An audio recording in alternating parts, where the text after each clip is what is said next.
Some Kenyans have called this photograph the photograph of the decade. But I disagree. I strongly disagree. In my opinion, this is the photograph of the century.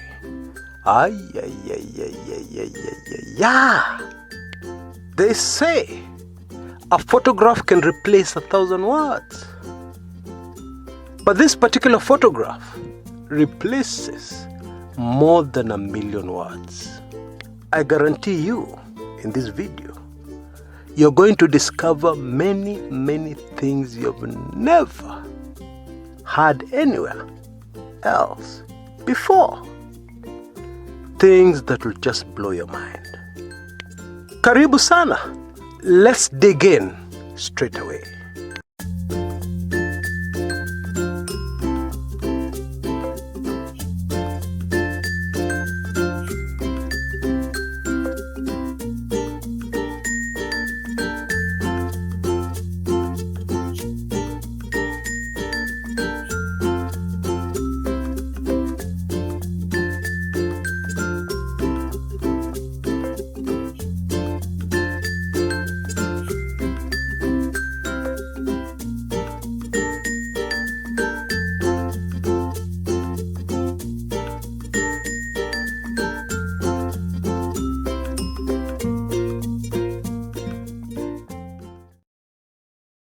This photograph was taken on Jamhuri Day 2021. If I was the deputy president, I would still be reeling in shock after Kenyans were told something about me that they did not know before. And even though my name was not mentioned, there was absolutely no doubt on the minds of Kenyans who was being referred to. And even if you look at discussions on social media, there is no debate as to who was being referred to. Both sides of the political divide know precisely who was being referred to. And so naturally, if I was the deputy president, I would not be at my best. Now, if you carefully observe the reaction of the onlookers, especially the guy closest to the camera, who looks terrified, that's the kind of look somebody gets when somebody is about to get slapped, or some drama is about to unfold. Very nasty drama. And I'm not saying anybody is going to be slapped, but I think you get my gist. Bottom line, this encounter attracted the attention of virtually the whole room. And the question we must be able to answer conclusively is why? Kwani, what's the big deal with the Deputy President of the Republic of Kenya saying hello to the former First Lady, indeed the founding First Lady of the country called Kenya, who also happens to be the President's mother? Kwani iko nini? Actually, iko maneno mingi sana. The Deputy President has been very busy crisscrossing the entire country, telling us about dynasties. And he went even further than that. He told us that the dynasties had ganged up together to block him from ascending into the presidency of the Republic of Kenya in 2022. So here's the deputy president saying hi to the dynasties. One of the founders of the dynasties is talking about. And for somebody who has been talking so much, so bitterly against these dynasties, the reaction of the deputy president in this photograph is totally unexpected. The man looks intimidated. Before this photograph, I didn't even know the deputy president was capable of humbling himself. True story. Now we have to be careful here. It is the tradition of this channel to say it as it is. But also it's the tradition of this channel to be totally and completely African. And in our African culture, we respect people who are older than us. And we especially respect our mothers. Mama Ngina Kenyatta is mother of the nation. Our mothers are not perfect, but they are mothers. I'm sincerely sorry to disappoint you, especially supporters of the Deputy President, but you have to draw a line somewhere. And after all, the last time I checked, the founding First Lady of the nation called Kenya is not a presidential candidate in 2022, although she has every right to vie if she so wished. Now, the story of Mama Ngina Kenyatta is the kind of fairy tale story that not even the most creative, imaginative writer can come up with. In my view, it is impossible to make up. For starters, Ngina Muhoho, that is her maiden name,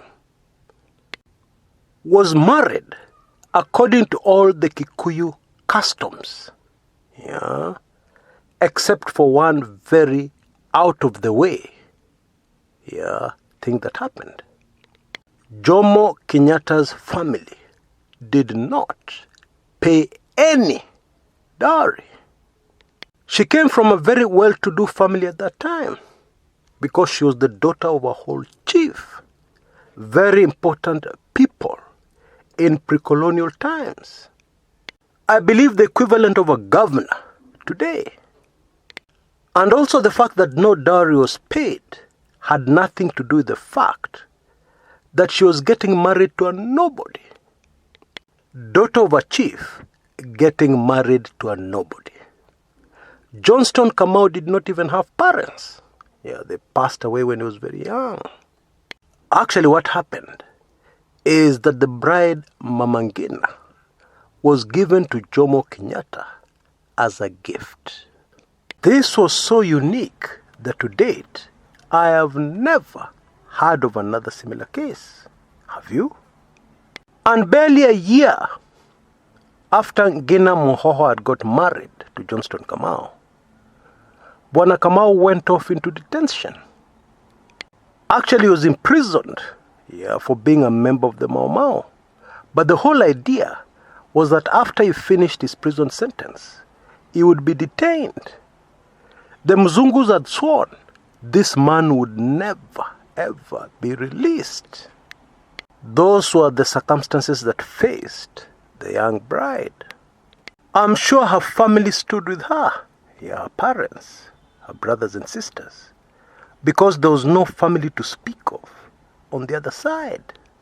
And that is the only way she could have survived. But to her credit, she did not abandon this enemy number one of the state. And yet she had every right to. Huyu mtu amefungwa, haijulikani atawachiliwa lini. Wazungu wanasema hawatamwachilia. Watamfungia warushe kifunguo kwa bahari. Atatoka. Put yourself in her shoes. A young bride having to go through something like that. It can't have been easy. And it must have toughened her at a very young age. And that's why those who know Mama Ngina Kenyatta well say that she's as tough as nails. And it's hardly surprising if this is the kind of start she had to her life in marriage. When the Jubilee government came into power, indeed shortly after President Uhuru Kenyatta had been sworn in for the first time, in 2013, there was an incident where Rachel Shebesh, one of the president's strongest supporters, and the then Nairobi women's representative, was thrown out of State House during the celebrations. She was thrown out of State House by the former First Lady. And I suspect she didn't know the former First Lady very well. And so she tried to get back in. It was impossible. There was nobody, and I mean nobody, who was able to get her back in. Not even the president. I just want you to understand, especially younger Kenyans, who the deputy president was dealing with here in this photograph that this video is based on. Let me put it this way. Even if Jomo Kenyatta had been alive, and the same incident happened, there would have been nobody to allow Shebesh back, even with Jomo himself alive. Even he would not have been able to do it. Allow me to give you a first-hand account of a most fascinating incident that unfolded in Mama Ngina Kenyatta's State House in the 70s. Narrated to me by my late political lecturer, who was a very close friend of somebody who used to run errands for the First Lady. She summoned this man to State House. And in the middle of their conversation, this man asked to use the washrooms. And he was pointed to a nearby door. And he went in. And when he was coming out, he met face to face with Jomo Kenyatta himself.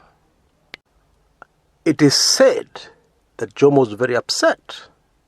He must have been asking himself, who is this using my facilities in State House? Who is he? My dad's friend said he encountered those eyes, those piercing eyes, which appeared bloodshot when the man was angry, and he could really get angry. And he almost melted on the spot. True story.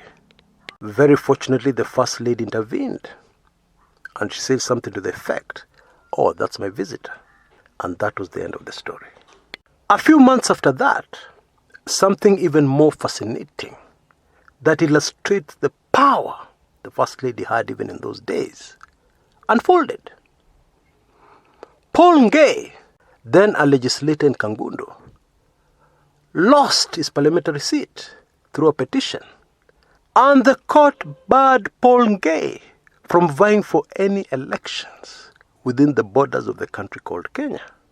Many political analysts at the time said very conclusively, Paul Ngei kwisha maneno. In fact, Paul Ngei was lucky he was not jailed because the offenses were serious, according to the evidence presented before the court. And at the time, it was widely believed amongst Kenyans that Jomo Kenyatta was very close to Paul Ngei. Jomo Kenyatta could do anything for Paul Ngei. Not true. Today you need to know that was the narrative Paul Ngei gave. And it was important to him, so that he could get away from paying bills, just by mentioning the president's name, etc., and a lot of other things. The truth is, their relationship was complicated. So Paul Ngei did not go to see Jomo Kenyatta, as most Kenyans believe. No. He went to see this humble man, who used to run errands for the First Lady. The man I've told you a story about, who was caught coming out of the facilities at State House by the owner. That man. And the man went to see Mama Ngina Kenyatta. And Mama Ngina Kenyatta spoke to the president. Now you need to know that State House had sponsored many, many bills in Parliament in those years. But never once had the president himself gone to Parliament buildings to supervise. This Ngei saga was different. The president drove in his motorcade all the way to Parliament. And he summoned to his vehicle outside Parliament the AG then Charles Mugane Jonjo and the leader of government business at that time, Daniel Toroitich Arap Moi, and they came running. And Jomo asked in a voice that sounded annoyed, "What is taking so long?" "Oh, sorry mzee, karibu tumalize, tunamalizia tu, dakika ingine chache sana itapita." And then they hurried back into the house. What bill was being passed? A bill allowing the President of the Republic of Kenya to pardon Paul Ngei from a ruling of the courts. Apparently, the old man had gotten very upset when he was told that there was nothing he could do, and especially when he was told that he had no power to pardon somebody who had been convicted in a Kenyan court of law. And he ordered those concerned to make sure that he was able to pardon immediately. They were supposed to do that immediately. I'm telling you, Jomo's no jokes. Anyway, a few hours after that bill was passed very hurriedly, and as it was receiving the presidential signature, an announcement came over the radio that the president had pardoned Paul Ngei and that he was now able to vie in the by-election for the same parliamentary seat, which he went on to win, which was a fulfillment of Paul Ngei's very prophetic words when he was interviewed by the press outside the courts immediately after the ruling. Because Paul Ngei said, "I have slipped, but I have not fallen." A very famous quote from Paul Ngei. And indeed, in the end, it was clear he had slipped, but he didn't fall, thanks to Mama Ngina Kenyatta. And so if Jomo Kenyatta was not able to say anything to oppose Kenya's initial first lady, you tell me, who else living today can do so? Until next time, this is Chris Kumekucha.